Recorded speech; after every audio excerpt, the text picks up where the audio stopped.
Halo Happy Investor, kembali lagi dengan NH Korindo Sekuritas. Hari ini Rabu 7 September 2022 seperti biasa akan memaparkan market update dan juga rekomendasi saham. Kita lihat dulu dari bursa luar negeri, yaitu pertumbuhan sektor jasa mendorong probabilitas kenaikan FFR senilai 75 basis point. Indeks teknologi Nasdaq konsisten bergerak di zona merah kemarin, ditutup melemah 7 hari berturut-turut.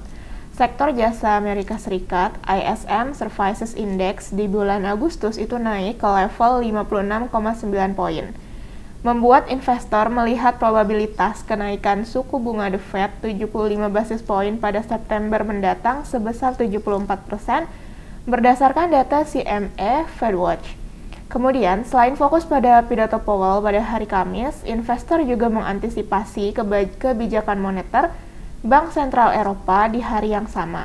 Berdasarkan survei Bloomberg, ECB main refinancing rate di bulan September naik 75 basis poin menjadi 1,250%. Kemudian dari dalam negeri, rekor baru batubara itu mendorong sektor energi menguat 3%. IHSG kembali ditutup di atas level psikologisnya 7.200 dalam perdagangan 2 hari berturut-turut.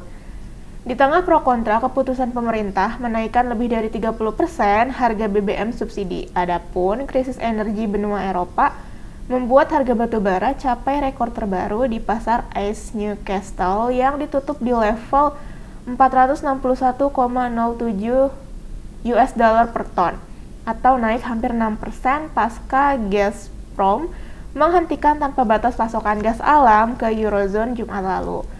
Dari kami sendiri pun memproyeksikan IHSG bergerak consolidating atau sideways dengan support itu di 7.200, kemudian 7.180 hingga 7.150 dan 7.080, dan resistennya yaitu 7.260 sampai 7.288, yang kedua 7.300 dan yang ketiga di 7.350. Untuk most active stocks-nya itu ada Bumi, BBRI, Pegas, BBCA, dan Adaro, BP, BMRI, UNTR, Telkom, dan Antam. Sementara itu, untuk top foreign buy ada BBCA, Bumi, BBRI, BMRI, MDKA, dan top foreign sell itu ada Antam, Harum, MEDC, Pegas, dan Link. Kemudian kita lanjut untuk ke company news. Yang pertama ini ada dari KLBF, PT Kalbe Pharma Tbk, di mana pada 25 Agustus 2022 itu telah mendirikan entitas usaha atas nama Kalbe Eco-Essential International Inc. yang bertujuan untuk menunjang kegiatan usaha perseroan. Entitas tersebut berkedudukan di Filipina yang bergerak di bidang penjualan dan distribusi produk serta jasa kesehatan. Kemudian yang kedua ada dari SMGR atau PT Semen Indonesia Tbk yang membukukan kenaikan laba hingga 4,28%. Jadi pada semester 1 2022 SMGR ini membukukan laba sebesar 828,76 miliar rupiah atau tumbuh 4,28% secara year on year. Kenaikan laba tersebut dikarenakan beban penjualan turun 9,7% menjadi 1,261 triliun rupiah, sementara itu penjualan turun 2,07% year on year.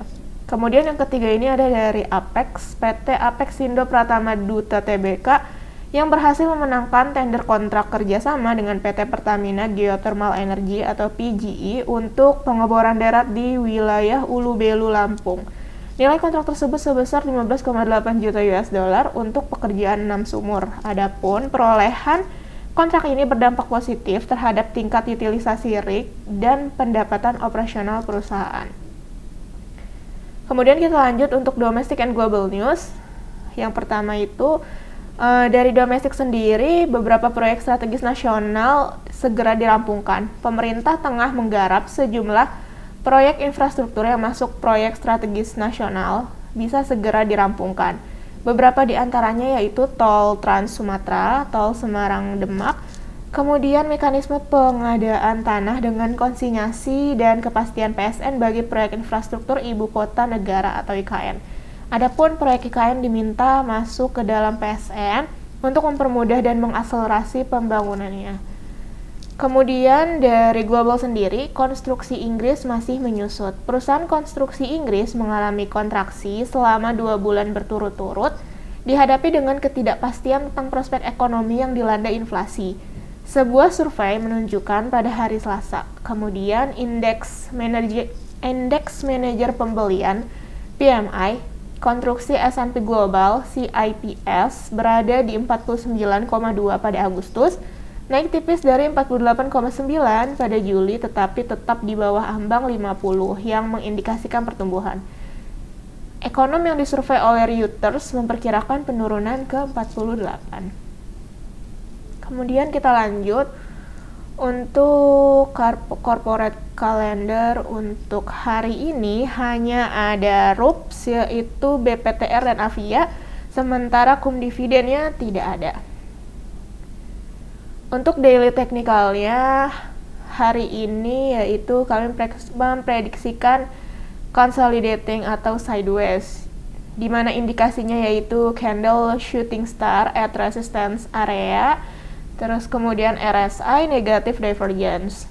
Kita lanjut untuk rekomendasi saham yang pertama, ini ada dari MNCN. Hari ini kami memprediksikan spekulatif buy, di mana targetnya itu yang pertama di 940, kedua di 950, dan ketiga di 985. Adapun stop loss di 885. Untuk yang kedua ini ada dari Hill PT Medica Loka Hermina Tbk. Hari ini rekomendasi kami buy, target di 1670 dan stop loss di 1465. Yang ketiga ada dari KLBF. Hari ini rekomendasi kami buy, target di 1730, adapun stop loss di 1630. Kemudian ada dari TINS, di mana targetnya itu 1600 sampai 1615, adapun stop loss di 1480. Yang keempat ada dari SMGR, target di pertama di 6700, kedua di 6850, adapun stop loss-nya di 6400. Oke, sekian mengenai paparan hari ini. Terima kasih.